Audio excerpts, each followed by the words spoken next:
Hoje vamos ler Isaías capítulo 37. E antes de ler esse capítulo, eu quero fazer uma breve oração com você. Bondoso Deus e Pai, ajuda-nos com a sabedoria dos altos céus para que possamos compreender a Tua palavra mais uma vez. Nós oramos, ó Deus, em nome de Jesus. Amém. Muito bem, vamos juntos então lendo o capítulo 37.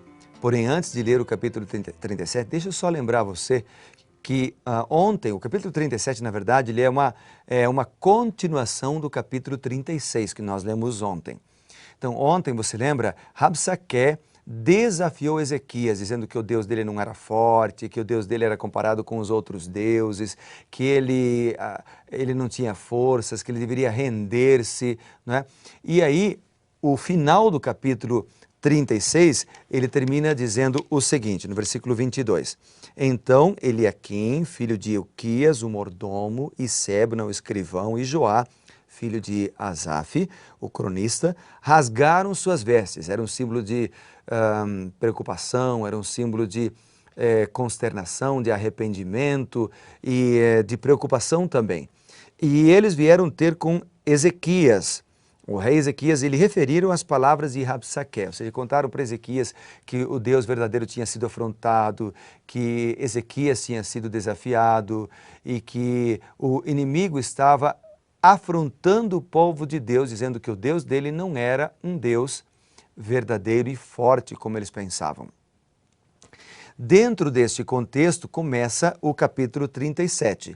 E aí o capítulo 37 começa dizendo que o rei Ezequias, ouvindo isto, ele também rasgou as suas vestes. E a Bíblia diz que ele cobriu-se de pano de saco, ele entrou na casa do Senhor e ele então enviou Eliaquim o mordomo e a Sebna o escrivão e aos anciãos dos sacerdotes com vestes de pano e saco ao profeta Isaías. Olha que interessante. No momento de problema, no momento de dificuldade, no momento de angústia, Ezequias busca Deus, ele vai para a casa do Senhor, ele vai orar, mas ele ora e ele manda os seus líderes em busca de Isaías, porque Isaías era o profeta do Senhor, ele queria saber uma mensagem de Deus para saber o que deveria fazer. E isso é muito interessante nessa história, porque ela me faz pensar de que quando nós estamos em angústia, quando nós estamos com problemas, nós, é claro, devemos parar, pensar, escolher as diversas alternativas que nós temos para resolver aquele problema, mas nós devemos buscar primeiramente a sabedoria com Deus. E, aliás, muitas vezes os problemas não têm alternativas de solução humanamente falando. Precisamos de Deus.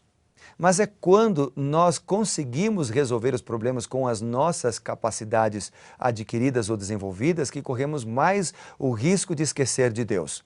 Porque aí nós sabemos o que fazer, sabemos que caminho seguir, sabemos que decisão tomar e muitas vezes, confiando na nossa própria experiência, nós esquecemos de Deus. Obviamente que baseado na sabedoria e no estudo, na experiência adquirida, nós muitas vezes tomamos decisões certas, acertamos para resolver os problemas. Mas se Deus estivesse na nossa vida, se Deus fosse o primeiro a ser consultado, as soluções se ampliariam, né? O leque de possíveis ou prováveis soluções se ampliariam.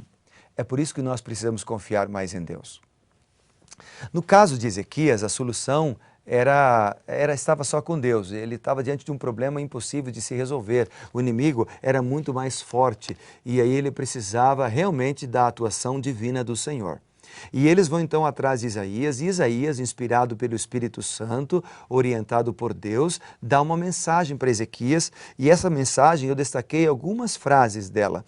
Por exemplo, no verso 4, ele diz: o Senhor teu Deus terá ouvido as palavras de Rabsaqué. Deus ouve as palavras do inimigo. Então Deus sabe quando nós estamos em apuros. Ele conhece a nossa situação. Outra frase que eu destaco da resposta de Isaías para Ezequias é que ele diz o seguinte, ainda no versículo 4. Isso ele diz assim: faze, pois, as tuas orações. Ou seja, o que ele está dizendo aqui é que Ezequias deveria, antes de confiar no braço da carne, antes de confiar nos seus conhecimentos bélicos, ou antes de confiar em soldados, ou até mesmo em alianças políticas e militares, ele devia fazer as orações e confiar em Deus, porque é Ele quem nos dá a vitória verdadeiramente, né? É Ele quem nos livra e é Ele quem nos transforma. E como segurança de que Deus ouviria as orações de Ezequias, então Isaías diz o seguinte, ó, ele diz no versículo 6, assim diz o Senhor. Ou seja, era uma resposta de Deus e não uma resposta meramente de um homem, de um profeta. Assim diz o Senhor, como se Isaías estivesse falando, não sou eu quem estou falando agora, mas é Deus quem me mandou falar para você, Ezequias. E aí ele diz no verso 6, ele diz, não tenha medo, eu vou estar com você. Não tenha medo, Deus ouviu as tuas orações. É interessante que dentro da mesma mensagem em que Isaías diz assim para Ezequias, faze as tuas orações, ele também dá a resposta de Deus dizendo, não temas. Deus ouve as nossas orações antes mesmo de nós as proferirmos, antes de nós orarmos. Deus ouve as nossas orações, Ele sabe o que vai no profundo do nosso coração. Mas então para que orar? Porque Ele quer ter um relacionamento conosco, porque somos nós que precisamos de Deus e não Deus de nós. Então no verso 7 ele dá uma certeza para Ezequias, ele diz, eu meterei neles um espírito e ele, ao ouvir certo rumor, voltará para casa, ou voltará para a sua terra, e nela eu farei cair morto a espada. É interessante que isso se cumpriu literalmente, isso que o profeta Isaías falou. Ele ouviu certo rumor, voltou para a sua terra e lá houve então uma discórdia e ele morreu à espada. Ou seja, o que Deus proferiu se cumpriu. Se a gente ver aqui no capítulo 37, a partir do versículo 33 em diante, nós encontramos o cumprimento desta profecia dada por Isaías. O que eu quero dizer com isso é que Deus cumpre a sua promessa, Deus sabe o que nós somos e por isso Ele diz, não tenha medo, eu vou cuidar de ti. Não precisamos temer se Deus for conosco. Eu quero destacar aqui também o seguinte, ó. Primeiro, no versículo 14 diz, tendo Ezequias recebido a carta das mãos dos mensageiros, leu-a, então subiu à casa do Senhor, estendeu-a perante o Senhor e orou ao Senhor. Veja, o rei da Síria mandou uma carta desafiando o rei de Israel, e ele o que fez? Ele orou a Deus. É como Josafá fala em 2 Crônicas capítulo 20, quando estava diante de uma tríplice aliança de inimigos, ele vai para o templo, ele ora e ele conclama todo o povo de Judá para orar e jejuar também. Nós deveríamos fazer mais isso, né? Desenvolver mais este hábito. Agora eu quero colocar para você a oração de Ezequias. Ele diz, está no versículo 16, ó Senhor dos exércitos, Deus de Israel, que está entronizado acima dos querubins, tu somente és Deus de todos os reinos, de toda a terra, tu fizestes os céus e a terra. Então Ezequias o reconhece como Criador. Aí ele diz, inclina, Senhor, os ouvidos, ouve, abre, Senhor, os olhos e vê, ouve as palavras de Senaqueribe, os quais ele enviou para afrontar o Deus vivo.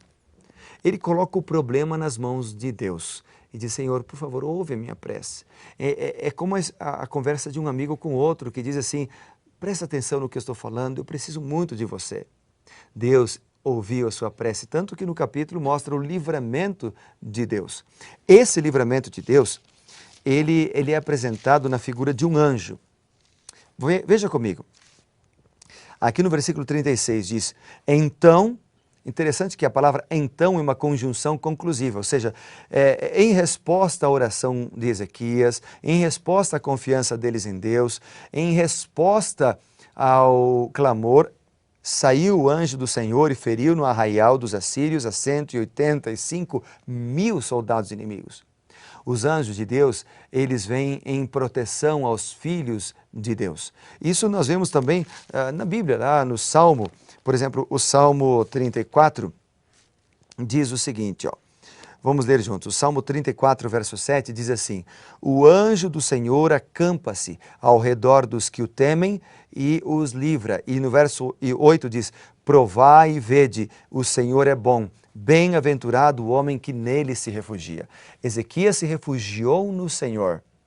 Deus enviou um anjo só, contra 180 mil soldados. Veja o poder dos anjos. Imagina um anjo do teu lado dia e noite para proteger você, para cuidar de você, para estar do teu lado. Que maravilha! Eu posso assegurar para você o seguinte, amigo. Todos nós temos um anjo da guarda que nos protege, que cuida de nós. Todos nós temos. Então, literalmente, não precisamos temer.